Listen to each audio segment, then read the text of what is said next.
This podcast is a production of Queens Public Television in New York City. Visit us on the web at qptv.org.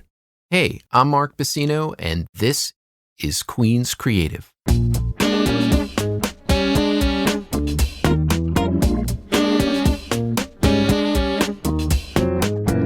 Hi, everybody. Thanks for listening, and welcome to another episode of the Queens Creative Podcast, coming to you, as always, from Queens Public Television in New York City.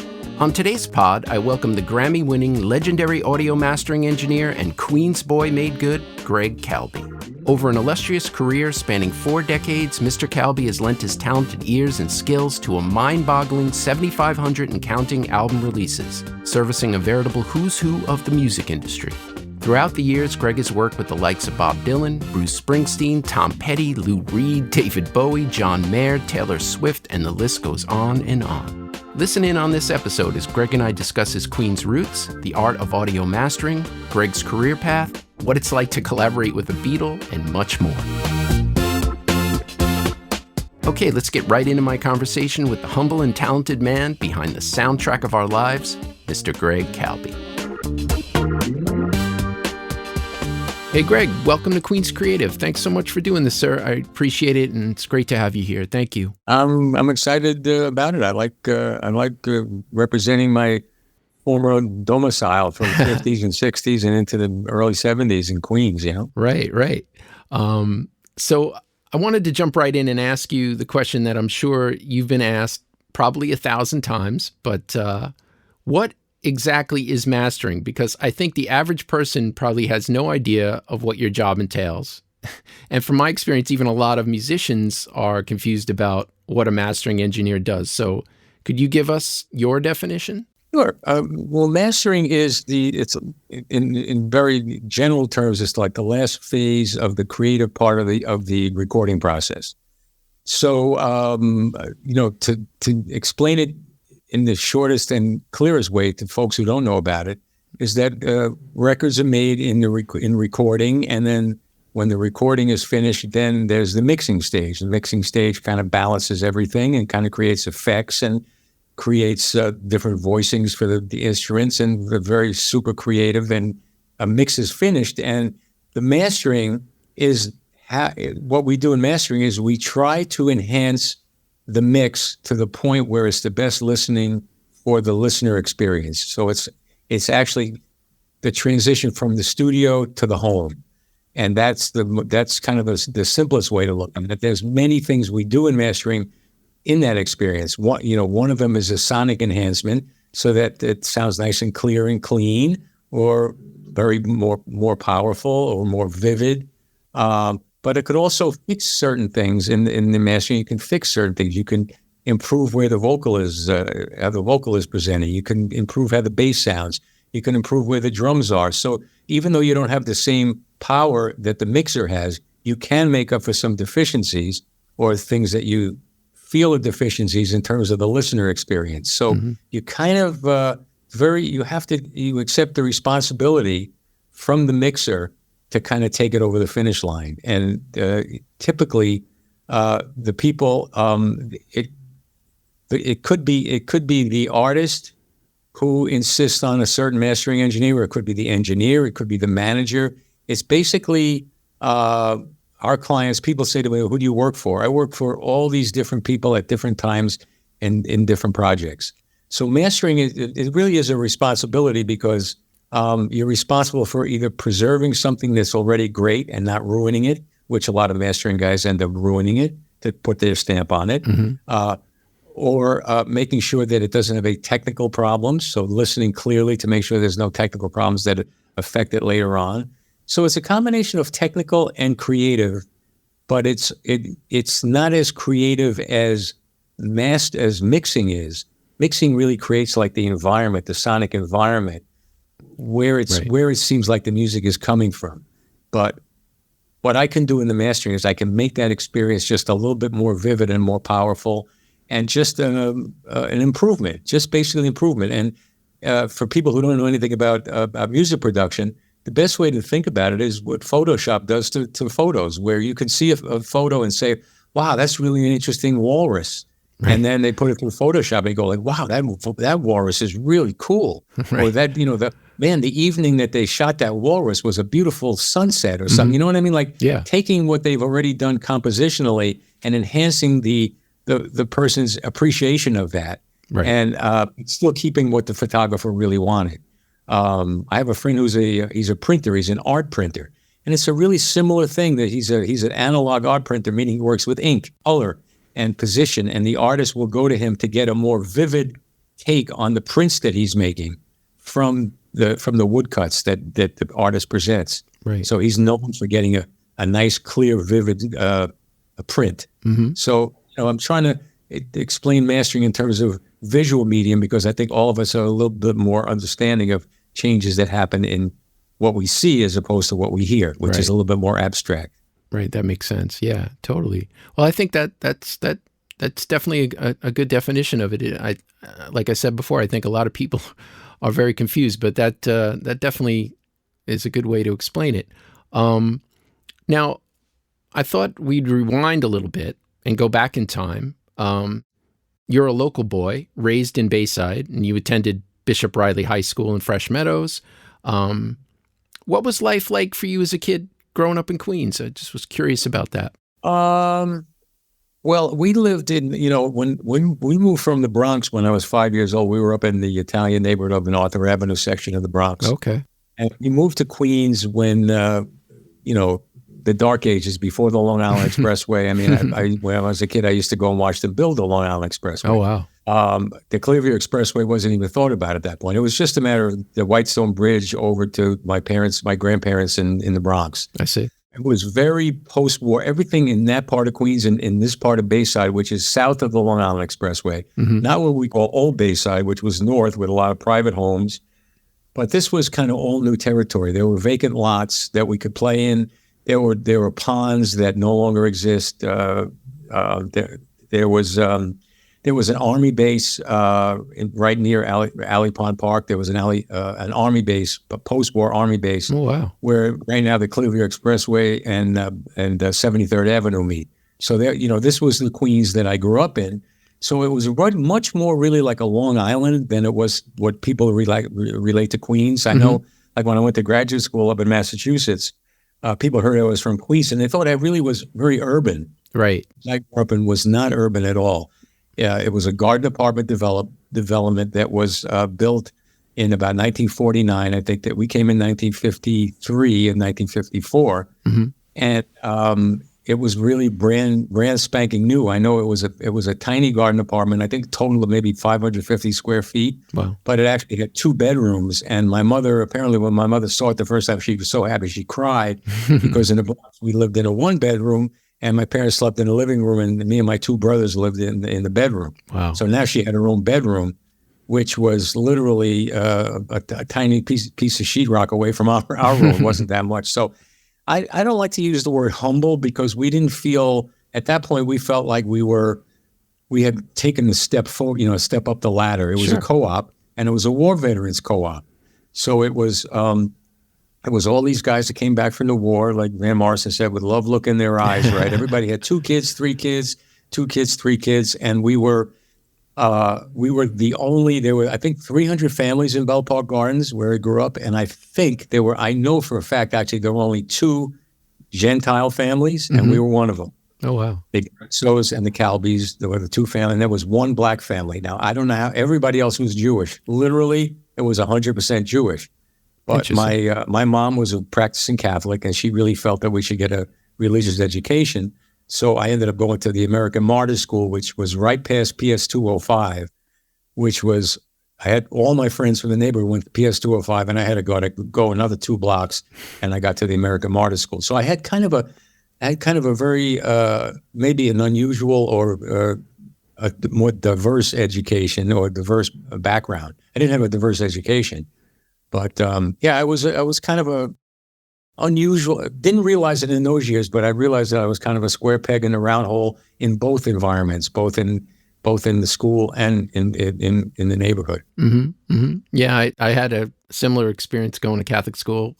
With the Catholic school, oh boy, okay. Growing up, it's the Catholic school survivors here. The same kind of thing. That there was a public school on my mom's corner, and I went 7 blocks further, like you, to the. Oh my God, very similar. Very similar. Well, my older brother really he suffered because at that point Martin Van Buren High School was where he would have gone. Martin Van Buren was, I don't know, was probably on his bike. He probably made there in 10 minutes or whatever. My mother insisted he go to Catholic school, and he had to go to Brooklyn every day to Park Slope to St. Augustine. Oh boy! And it was an hour and a half in each direction. He had to take the bus to Jamaica. He had to go from Jamaica to the city. He had to transfer in the city and go to Park Slope and do that. He did that for 4 years when there was a public high school literally 15 minutes from our house. Oh my God. Yeah. Yeah. So they built Bishop Riley in 1962, and we were the first class in there. Yeah, that's interesting because that school I went to that school later years as it's now called St. Francis Prep. Right. Yeah. We're very similar trajectories. I'm so curious. Were the teaching brothers living on the roof and upstairs from the school still? Yes, indeed they were. I graduated in '86, so those years the teaching brothers were up on the roof, but it was a mix at that point. When I went, it was a mix of some priests and nuns that were teaching, some lay teachers, and then some of the brothers that lived upstairs. And we didn't have any kind of dress code. Well, we had a strict dress code, I should say, but we didn't have any uniforms or anything. Now I've heard that they've changed and they're all wearing uniforms and things like that. But it was interesting. Was it co-ed? It was co-ed. Yes. Yes, we had the boys on the Francis Lewis Boulevard side and the girls on the Expressway side. Oh wow, okay. And you did not have lunch out. You didn't have lunch there was no commingled lunch hour until senior year. Oh wow. That's when we could finally have lunch. That's when we could finally have lunch with the girl. I'm telling you, man, it was like the 1920s at Bishop High School, except for a couple of the younger brothers. There started to be, this was, 1963, 64. There was a little change afoot, and I know a couple of the guys quit. A couple of the teaching brothers quit while we were there. And the most popular teacher in the school actually disappeared in senior year. Wow. And then with Brother Andrew just vanished. He just sometime in January, it was like, what happened? He quit. I mean, what? Unheard of. Yeah. Yeah. It's a tough life, man, for them. I imagine. It's it's interesting though, but yeah, it's cool to hear your story about that time, and it's not really that different. I graduated 66, you graduated 86, so that's another generation or two later. So very interesting. Yeah, man, for sure. So I wanted to talk a little further while we're on the subject about your formative years. So after high school, and you kind of touched on this, after high school, you studied mass communications at Fordham, where you got a bachelor's degree, and then you go on to earn a master's degree in political media studies from the University of Massachusetts, as you mentioned, with the intent of becoming a documentary filmmaker, I read. Is this true, the film thing? Is that true? Not film as much as I really wanted to do documentary, I really wanted to do audio documentary. I wanted to do, be a reporter that would go. See, I worked at WFUV part-time when I was at Fordham. Right. And, there were guys who used to do features, and I always really wanted to do a feature. And I thought that, when I graduate from, when I get out of graduate school, I kind of would beat the bushes in New York City and see if I could work at, either one of the radio stations at CBS. I had a teacher at Fordham who was a professional named Ed Wakin, who worked at CBS, CBS Radio, WCBS. Mm-hmm. But I didn't realize that you don't have a chance of starting in. You're going to start in Topeka, Kansas, or out in somewhere in Wyoming, at a small station. I really had no career guidance in graduate school. I was really locked in with a teacher who did some political research, and he left in the middle of the year, and he went back to Chicago. So I was kind of like, I graduated without any real guidance. I just knew after I got my master's that I didn't want to continue in the academic world. I wanted to get out to work. But I was really interested in audio, and I know when I was at Fordham, I did a project, an audio project, which was combining a whole bunch of interviews that I did. And I remember I didn't have a splicing block, and I used to use a pair of scissors and Scotch tape to put everything together. So this was with no technical background whatsoever. But audio was always my thing. And I know in this era, I'd be wanting to do a podcast and everything like that. And actually made a friend recently who works at Audible. My son works there also, not on the creative side. But I met a gal a couple of years ago who was in the creative part of podcasting. And I said to her, this is exactly what I wanted to do. But unfortunately, it was like 1972 when I got out of graduate school. So anyway, I just kind of fell into, we can talk about more about how I fell into the recording. But yeah, I don't know if that answers the question. Yeah, definitely. Yeah, that's actually what was going to be my next question, because from my research and what I know about you, it's like up until this point in your story, there was really not much mention of audio engineering or mastering. I read that you had an interest in music a little bit. You were playing guitar, a little jazz guitar over the years and stuff. So the big question for me was going to be, you provided the perfect segue. I was going to say, how does this kid from Queens with the media degrees find his way into the world of professional audio and the recording studio? My son hates to hear this story because kids have such a hard time getting jobs now. But what happened was, right. I got out of, when I got out of graduate school, I went back to making part-time money selling shoes. And there was a place in Flushing called the Bouderie of Flushing. All wow. Right. And it was like the high. It wasn't, I had worked with, as in college, I had worked at Miles Shoes in Astoria. Mm-hmm. I knew how to sell shoes. And I had this job at the Bouderie of Flushing. But I told the guy, Morris, the guy that owned the place, I said, I'm really looking for a job. He said, oh, listen, whenever you can do it, we'll love to have you here, whatever.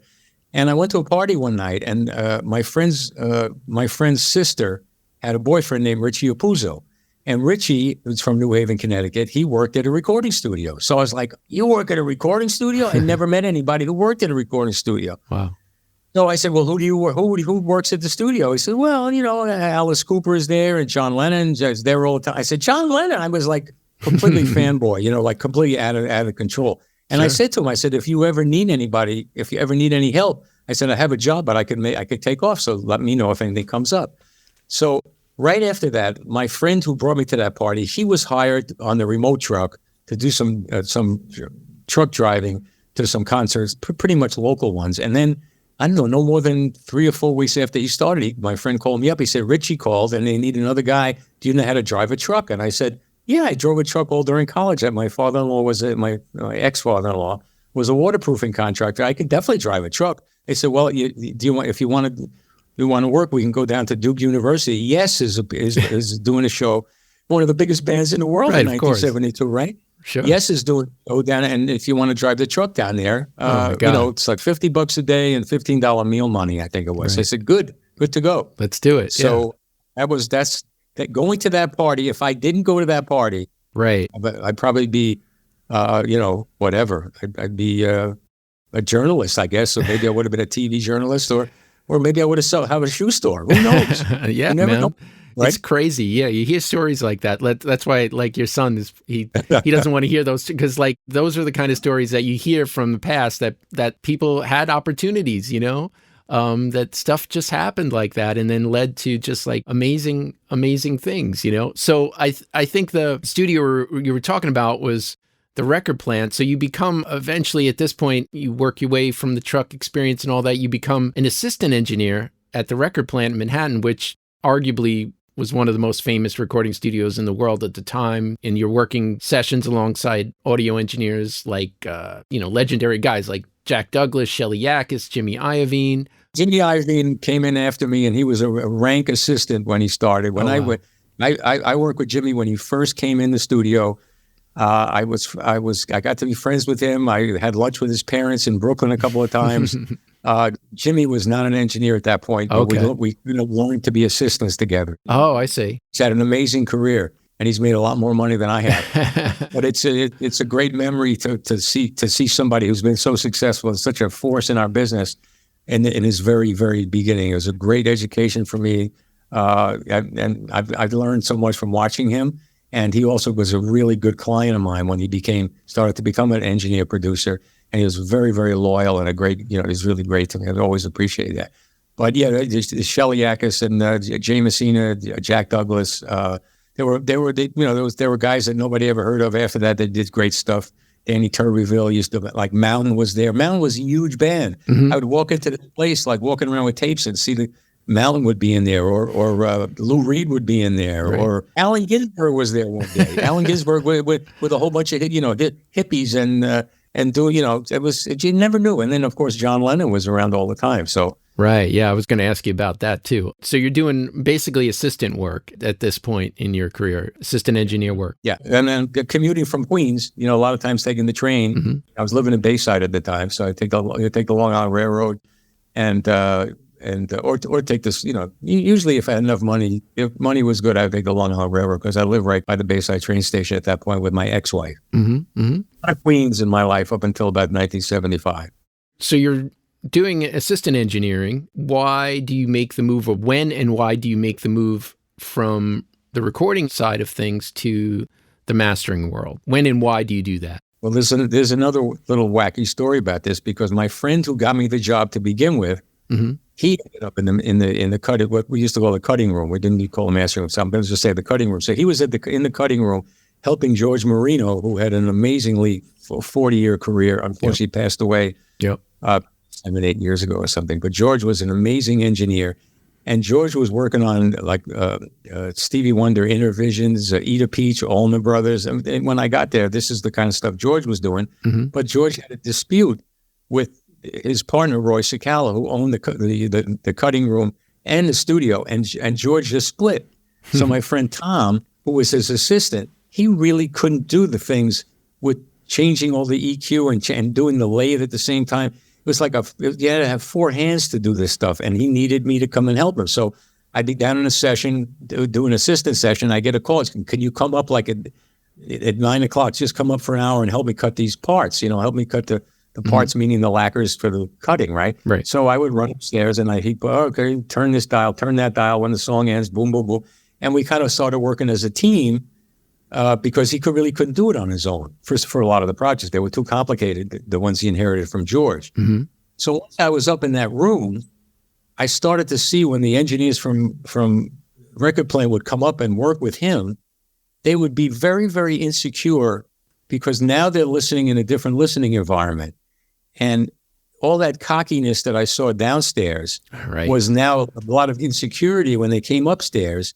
And then they would ask him and ask me, who didn't know jack shit at that point, well, what do you think? How do you think it sounds? I said, well, I don't know. I think it sounds pretty good. Whatever. It could be something. But somehow the communication flow with me, maybe because I was an assistant also, it became a lot smoother for these guys. So when I started to learn how to operate the machine by myself, the cutting machine, they started to ask for me and use me instead of Tom, mm-hmm. or use Tom and me. But eventually I started to gravitate towards that environment.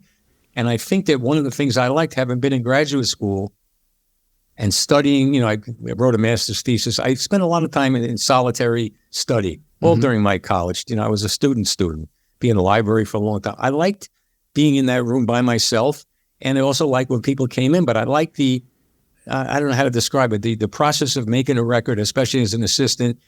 You have people showing up late. You have musicians doing the same guitar take like 100 times. Right. I mean, the money they used to burn through in the studios was unbelievable. Back in those days, sure, right? So boring to be an assistant. It was so freaking boring to watch these guys try to lay parts down and get drum sounds and everything. And they were just sitting there running the machine back and forth. So it was like more action for me. Sure. And I just gravitated toward it. It kind of suited me, So that's essentially. That's how I stumbled into it, really. That was in the right kind of situation for me to grow into it. Yeah, another interesting story where you just kind of fell into it in a certain way, given certain circumstances, but you had the talent and the ears, and you also had the personal skills that these guys felt comfortable with you, and, which I think is a big part of what you do, dealing with clients and stuff like that. So they, I guess they picked up on that and trusted you with the stuff that they've been knocking themselves out over for a long period of time. As we're talking about this, it's occurring to me that because I was in such a learning stage, because I came into the studio with knowing nothing about electronics or about anything that was going on in the studio. I mean, there were wires all over the place. I didn't really know anything. So mm-hmm. I think I was so deferential to them that there were some guys who in those years did cutting, and the later mastering guys who were very authoritative. They basically tell somebody what to do. I was always trying to help. How can I help make this be better? I didn't I mean, if I was asked my opinion, I would ask my opinion, but I would never criticize anything, or I never say anything was a problem. I kind of learned my way through the language of working in a studio successfully, and what the dynamic was that would fit my personality. And in retrospect, I think that really helped me in the beginning, not to have a big ego, like, oh, I'm going to come in here and be the greatest. And I was just like, whoa, let me not fuck this up. let me do this so that he's happy. Right. Make the guy happy. Make it so that he believes in me and will bring me another project, that kind of thing. It was very much service oriented. And I think that I carried all through my career that thing, because I respected what they did, because I didn't know how to do what they did. Mm-hmm. I didn't know how they mixed or how they recorded.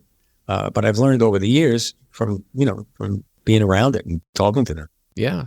I mean, that's a big part of it, man. I think having done audio work freelance in the past myself, and I think a lot of people, sometimes you run into people in the studio world that forget this, which is it is a service business at the end of the day, and you can't let egos and all that stuff get involved. And you sound like you had the right attitude, which is, look, I'm here to make the best possible thing we can make. I'm here to be helpful. There's so much psychology involved in the studio process or creative process. It sounds like it's a testament to your skills all the way around that you keyed in on this early and have done well with that train of thought. It was based on fear, really. I mean, in the beginning, it was fear of being exposed to not know anything. Mm-hmm. But it really was putting the authority in the hands of the client and in the artist, really in the artist, and make sure that the artist was satisfied. I mean, and not only, again, many people who are going to listen to this don't know the dynamics of our business, but there's a lot of engineers who are really very authoritative, who can make artists cry. I mean, they can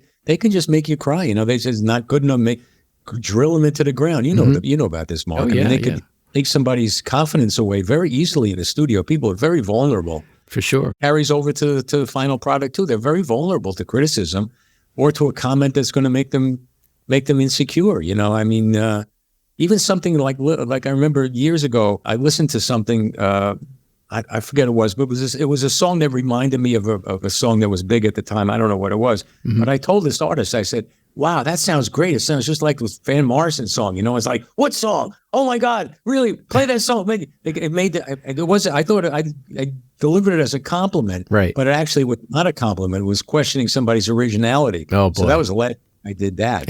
But that's an example of how you have to kind of, like a friend of mine and I always use the expression, you got to use a little psychology on people, That's right. You got to use a little psychology. In other words, you use your head, man. Look, think about your words from the other side. And as I've gotten older and, been in the business for so many years, people really do hang on word. Things that I say can really hurt or really make people feel good. And I don't ever say anything disingenuously. If I hear a bass part I like, I'll turn to the bass player and say, killer, man, that's great. Oh, you like that? And then one guy, during the session, he did something on Instagram where he said, Greg Calbi really just loved my bass sound on the blah, blah song. I'm like, oh my God, I was still working on the session. I said, this is ridiculous now. It's getting crazy. But anyway. Well, yeah, man. I mean, you're a legendary guy. You're a very humble guy, but you're also a very legendary guy in this business. So, I mean, when you say stuff to people, it's makes them feel good. If you're going to compliment them on something, I mean, for sure. If I like it, I have no problem saying it. And if I don't like it, I just keep my mouth shut. Yeah. It's like you said, people are very vulnerable in this creative situation. And, it's smart that you're thinking that way for sure. Now that we're getting to the point where you're kind of solidly getting into the mastering chair here, I wanted to kind of pick up the story there. Like within the first year or so, you work on, of all things, and you alluded to it before, a John Lennon record in the first year. I was like, oh boy. Now, I think you've worked with 2 ex-Beatles in your career. I think both Lennon and McCartney, but you worked with John more extensively. So I just have to stop right here and ask you, what is it like to work with John Lennon? I mean, it's just mind-boggling. Well, John was extremely, I mean, I could just say the word nice. He was very nice to the underlings. He was a Beatle at that point, but he really knew that, he just knew that you were a young working guy. Now, John turns out was only 8 years older than I was at that point. So when I worked with him, I was 24, and I guess John was 32 at that point, right? Because he unfortunately died at 40. 40, yeah. But to me, he was just a giant. And the thing is, he would not make you nervous at all. He would never say anything. When he came into the cutting room, he didn't pretend he knew about this cutting. He didn't pretend. He was just an artist who was trying to make some great stuff. And the thing with John in mastering was that he would mix a song so many times, like Number 9 Dream on Walls and Bridges. He would mix so many times, and every day when he went home, he would take an acetate. So I would get all the previous mixes of all his stuff. So I could be working on that one song for 2 weeks. Every day they would call up and go like, well, we got a new mix of Number 9 Dream. We got another new mix of Number 9 Dream. Time he came up to the mastering room, he was kind of done in terms of the sonics. You know what I mean? Mm-hmm. So he just kind of came up, and he would be, at that point, he was with May Pang and his girlfriend, and he would just come up with May, and they would listen to a little bit, and he'd sit on his lap, and they would just listen and have a good time. So he was very, very friendly. I mean, I don't know how else to describe it. He wasn't like a drilled down client who was listening, and he was finished worrying about it. Now it was my job to get it over to the disc, and he was going to take it home. But I never remember John ever saying that something didn't sound good when he went home. I mean, he never criticized the work at all. But we did have one, and I've told the story before, but I always love telling it. We did have one moment which says a lot about him. Mm-hmm. I was working on a jazz album, one of the album during the period when he used to come up. Okay. And in those days, tapes were on a reel most of the time, but sometimes they would just be on what they would call a hub. It was just like a pancake. So the tape would be there, and if it was wound loosely, you could drop it, and it would just basically fall apart. Oh, man. I had this jazz album. Art Farmer was the Mainstream Records. I'll never forget it. Mm-hmm. And it was in this box. And the only way to fix it was by hand. You had to kind of wind it back onto a reel and wind it and wind Mm-hmm. it and wind it. So he came up and he saw this box. And he said, what is that? And I explained to him what happened. He said, oh, my God. He says, is there any way you could make that look like it's my tape? And I said, yeah, I mean, that wouldn't be that difficult. I'll just splice it onto we'll put your box on the reel. And he says, oh, this is great. He called the owner of the studio, my boss, Roy. Oh, boy. Started screaming at this. He said, this guy is an idiot. How did you possibly get anybody so stupid? He just totally effed up my master. This is crazy. Right. So Roy came up, and he was white as a ghost. Oh, no. Roy was the coolest operator ever, but I'd never seen him like this. He turned white, and he walked over to the machine, and he looked at the machine, and he said, okay, I can fix it. Don't worry. And me or John, I forgot who it was, we started doing that. Yeah, that little the beginning snicker. of laughing. Right. And then we both completely cracked up. And John was laughing, and he started slapping Roy. And, oh, we got you. This is great. So he was able to pull a practical joke off. So that, that says a lot. I mean, we weren't buddies, but John was at the studio all the time because he was either recording or mixing, or he had a rehearsal space. He had this band from Brooklyn called Bomf. Bomf was his, like, after Elephant's Memory, John used to practice. He just would want to practice with a band, and they had 2 or 3 horns. Really? One of the horns was Mark Rivera, who's been Billy Joel's sax player for many, many years. Mark and I became really good friends because he was always at the studio. And when John wasn't there, we had a ping pong table. We used to play ping pong in there, That's the informality that's why I was never really nervous about when I first saw John and almost died. I couldn't even breathe.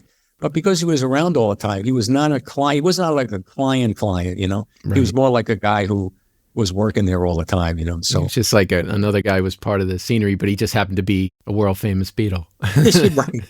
Yeah. And then there was one time I've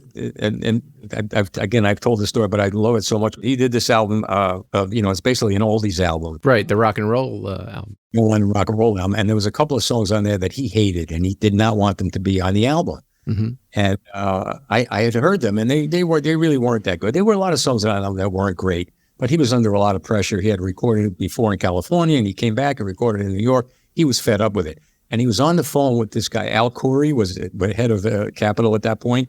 And Al Khoury was telling him basically what to put on the album.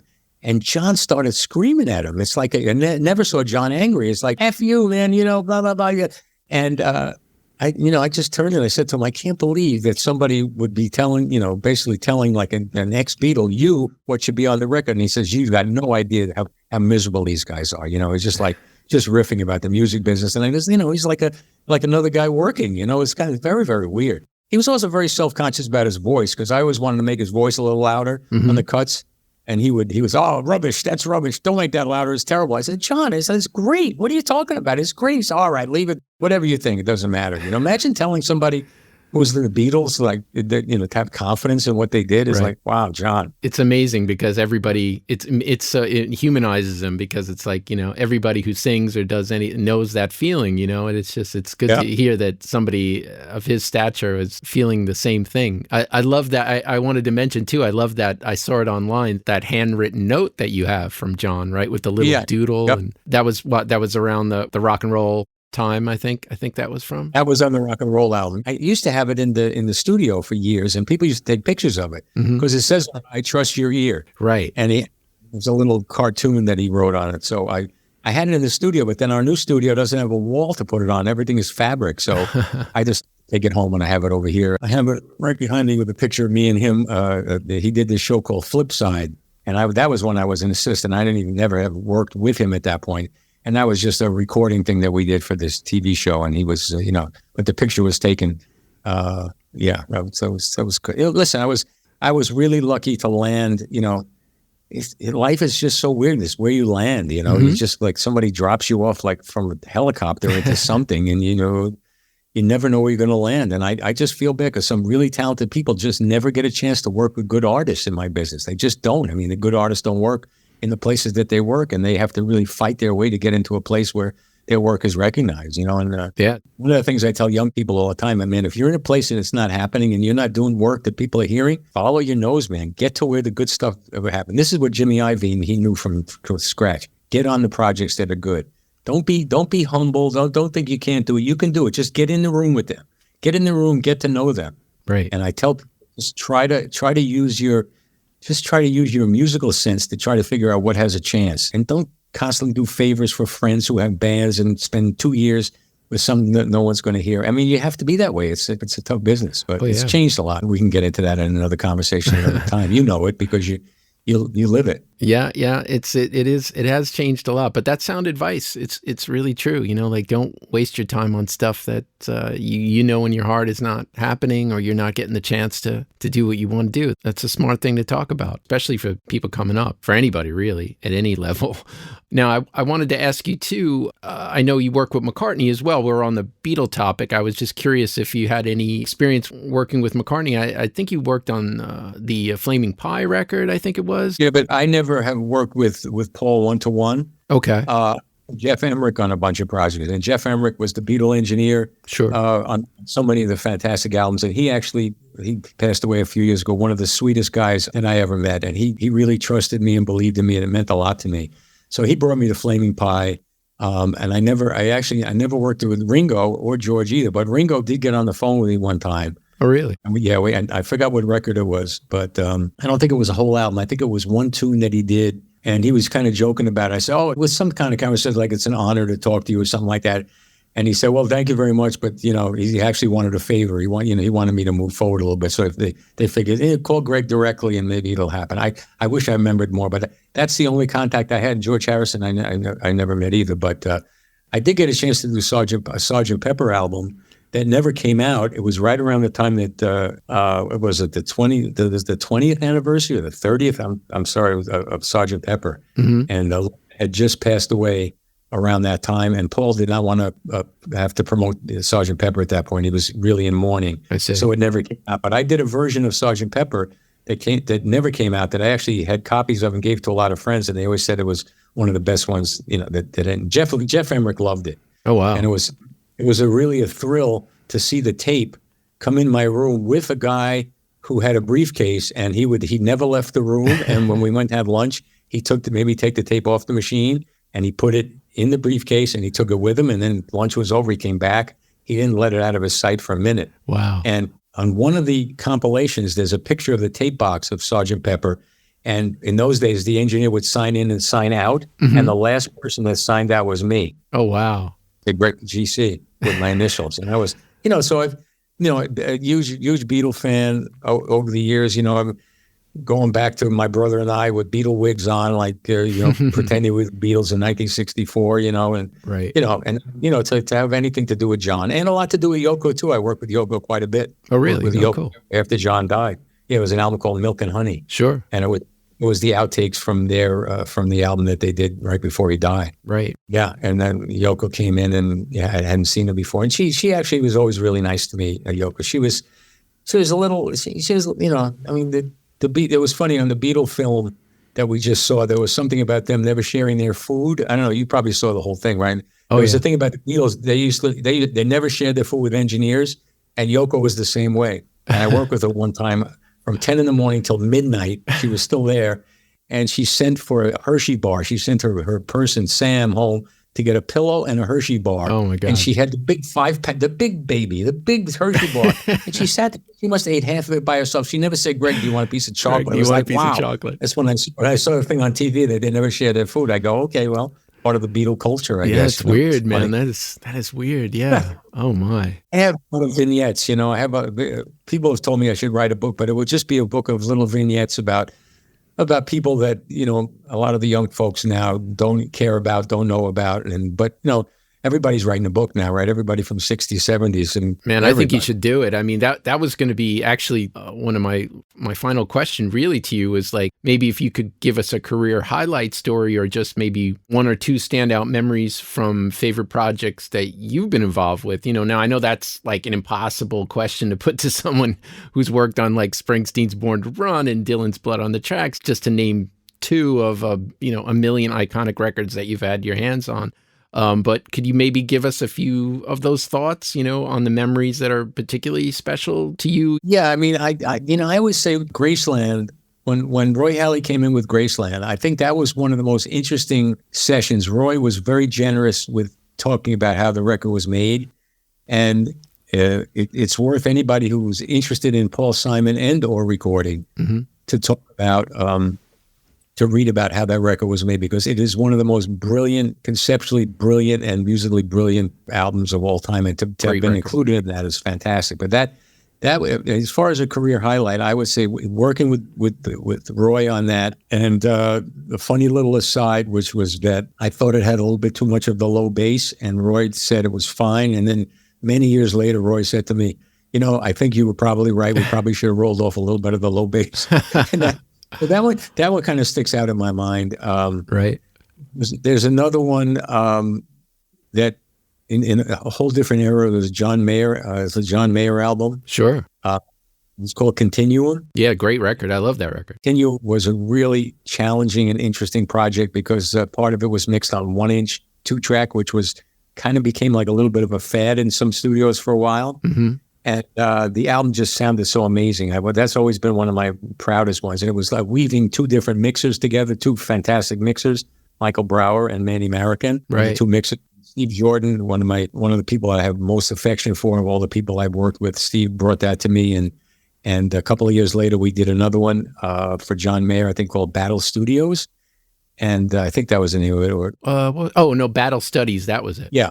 It was yep. After Continuum, and that album was probably one of the most complicated technical projects, which was actually nominated for. It actually won the Best Engineered, even though in my opinion it didn't sound as good as Continuum, because my friend Joe Furla recorded Continuum, but he didn't record this other one. But the mastering for that was very memorable because John really wanted to use different mixes for inside of the songs. He had vocal ups and vocal downs. This is kind of before Pro Tools. Okay. So we had to actually take, and I think my memory of it was that because it was analog, we had to kind of take the analog vocal up mix and kind of cut it into the regular mix. So there was a manual thing, there was an artistic thing, and there was also a thing where John was in California, and we had to send tracks to him and wait for him to listen to them, which took a couple of hours. And it was also during the World Series. So Steve and I wanted to watch the World Series while we were waiting for John, while we were doing all this editing. It was this whole gigantic project that ended up winning a Grammy. But in those years, the mastering engineers did not get Grammys. Oh, man. But Steve Jordan was so enraged that I didn't get a Grammy that he went to the Recording Academy and insisted that they take a good hard look to get Grammys for mastering engineers. So I had never gotten a Grammy on Graceland or on that one. But years later, many years later, about 5 or 6 years ago, I worked for about 4 hours on a Casey Musgraves album that came in that sounded fantastic. And I just kind of transferred it and did a little couple of tweaks, very, very little. It sounded great. It got approved. I never met any of them. And it ended up winning a Grammy. So I ended up going to the Grammys and going on stage and meeting these people for the first time. I didn't know who was who. I didn't know which one was the engineer, which one was the producer. I know Casey was. She was the only woman on stage. So I know. So that was one of the, again, I guess as we're telling these stories, people are realizing how luck plays such a part, luck and hard work too, but you got to have the luck. Without the luck, you could do all the hard work you want. You got to kind of come hand in hand. And, it's been 50 years and it's not an easy job. And it's something which, I have worked really hard to make the record sound good and to make the clients happy. And I never took it lightly, and I still don't take it lightly. It's a big responsibility, but there's a lot of factors that go into be able to work. And I'm blessed to be able to do what I do at going to be 75 years old in about 4 months. So it's great, man. Yeah, I mean, the luck is definitely a thing, but you definitely cannot downplay your talent, because I think if you didn't have the talent that you have, you wouldn't have been in this business as long as you have, and you wouldn't have had your hands on the sort of projects that you've been involved with, from Dylan to Springsteen to Tom Petty to Lou Reed, Bowie, John Mayer, Taylor Swift. The luck is one thing, but I think your talent is also why you're there. I appreciate it, and I don't want to seem. It's not a matter of humility; it's a matter of realism, because I know that certain decisions that I made didn't have anything to do with the trade itself. It had to do with personal things. Friendships, personality. I mean, the fact that I ended up at Sterling Sound, basically, I had to get out of the record plant because I had fallen in love with the receptionist, and I couldn't take it anymore. And 8 years later, I married her, and we've been married for 37 years. That's fantastic. So that was a big factor in me getting to the point where, when I worked with the Ramones, I was at Sterling. If I was back at record plant, I wouldn't work with the Ramones, and then I wouldn't work with the Talking Heads. And I wouldn't work with television and all, you know what I mean? Like, sure. I mean, you could look at your career in so many different ways, but a lot of the pivotal things happen that either were not in your control or were not really part of your career. That had to do with completely other factors. So I like to stress that, because I think people have to understand, young people have to understand that pay attention. Everything's important, right? For sure. Well, hey, I thank you so much for your time here. The stories were great. Just an amazing time talking with you, and just great to see a Queens boy made good. Thank you so much for doing this, man. I really appreciate it. Thank you. My pleasure.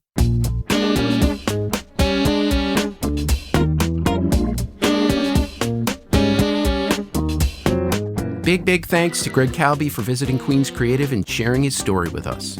To learn more about Greg and his work, visit sterling-sound.com. That's STERLING-sound.com. All right, that just about does it for this episode of QC. If you like what you've heard, please subscribe to the podcast wherever you get your pods, and please visit Queens Public Television on the web at qptv.org. QPTV can also be found on Facebook at facebook.com/Queens Public Television, and on Twitter and Instagram, we're at QPTV. The executive producer of Queens Creative is Daniel J. Leone.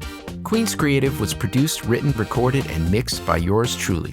Thanks for listening. I'm Mark Bacino. Until next time, see you, folks.